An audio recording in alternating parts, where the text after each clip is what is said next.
Big boss Malayalam season 7 ഇന്നത്തെ ലാലേട്ടൻ എപ്പിസോഡുമായിട്ട് ബന്ധപ്പെട്ടിട്ടുള്ള ഒരു പ്രോമോ വന്നിട്ടുണ്ട്.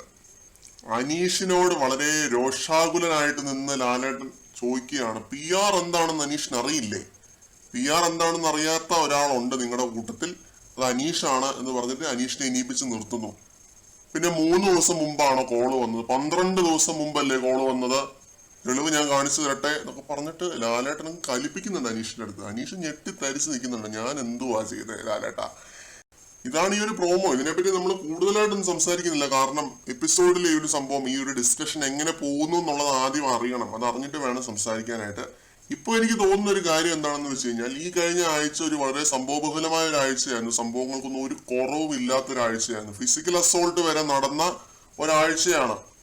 അങ്ങനെ ഒരു ആഴ്ചയുടെ അവസാനം വന്ന് നിന്ന് സംസാരിക്കേണ്ട ടോപ്പിക്സ് ആണ് ഈ പി ആർ കേസ് കാര്യങ്ങളൊക്കെ. അത് ഇത്രയും ലാലേട്ടൻ രോഷാകുലനായിട്ട് വന്ന് നിന്ന് സീരിയസ് ആയിട്ട് എടുക്കേണ്ട ഒരു മാറ്റർ ആണോ? അല്ലെന്ന് തന്നെയാണ് എനിക്ക് തോന്നുന്നത്. അത് എപ്പിസോഡിൽ ഏത് രീതിയിലായിരിക്കും എന്നുള്ളതൊന്നും അറിയില്ല. പ്രോമോയിൽ കണ്ടത് വെച്ചിട്ട് ഞാൻ പറയുവാണ്, ഇത്രയും ലാലേട്ടൻ അങ്ങ് കലിപ്പിച്ച് ചോദിക്കേണ്ട ഒരു വിഷയമൊന്നും അല്ല. ഷാനവാസ് നെവിൻ കേസ് ഒരു ഭയങ്കര കേസായിരുന്നു. അത് ഇവര് തൊട്ടിട്ട് കൂടിയില്ല. അത് അതിനെപ്പറ്റി ഒരു അക്ഷരം പോലും ലാലേട്ടൻ മിണ്ടിയിട്ടില്ല. പിന്നെ എന്താ പറയുക, ഈ സീസൺ തുടക്കത്തിൽ തന്നെ എനിക്ക് തോന്നിയ ഒരു കാര്യം, സ്ത്രീ വിരുദ്ധൻ എന്ന് പറഞ്ഞിട്ട് ഒരു കണ്ടസ്റ്റന്റിനെ അങ്ങ് ഇൻട്രൊഡ്യൂസ് ചെയ്യുകയാണ്. സ്ത്രീ വിരുദ്ധനാണ്, മെയിൽ ഷോവനിസ്റ്റ് എന്ന് പോലും അല്ല, എല്ലാവർക്കും മനസ്സിലാവുന്ന രീതിയിൽ സ്ത്രീ വിരുദ്ധൻ എന്ന് പറഞ്ഞു തന്നെ ഒരാളെ അങ്ങ് ഇൻട്രൊഡ്യൂസ് ചെയ്യുകയാണ് അനീഷിനെ. എന്നിട്ട് അനീഷ് എന്താണ്, ഓടി എന്ന് പോലും ഒരു സ്ത്രീയെ ഇതുവരെ വിളിക്കുന്നതായിട്ട് ഞാൻ ലൈവ് കണ്ടിട്ടില്ല. അങ്ങനെ ഒരാളെ സ്ത്രീ വിരുദ്ധൻ എന്ന് പറഞ്ഞ് ഇൻട്രൊഡ്യൂസ് ചെയ്തവരാണ് ഇവര്. അപ്പോ ഇവർ ഈ 3 ദിവസം മുമ്പ് വിളിച്ച കഥയും 12 ദിവസം മുമ്പ് വിളിച്ച കഥയും തമ്മിൽ ഡസന്റ് മാറ്റർ.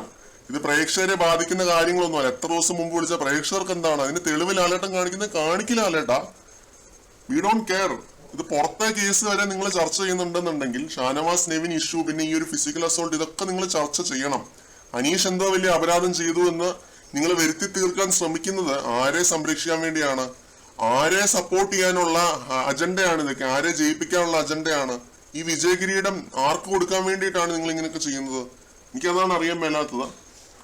ഇനി ബാക്കി നമുക്ക് എപ്പിസോഡ് കണ്ടിട്ട് സംസാരിക്കാമല്ലേ? എനിക്ക് ഓൾറെഡി ഇത് കണ്ടിട്ട് ദേഷ്യം വന്നു, അതുകൊണ്ടാണ് ഞാൻ ഇത്രയും പറഞ്ഞത്. ബാക്കി എപ്പിസോഡ് കണ്ടിട്ട് തന്നെ പറയാം. കൂടുതൽ അപ്ഡേറ്റ്സുമായിട്ട് വീണ്ടും കാണാം.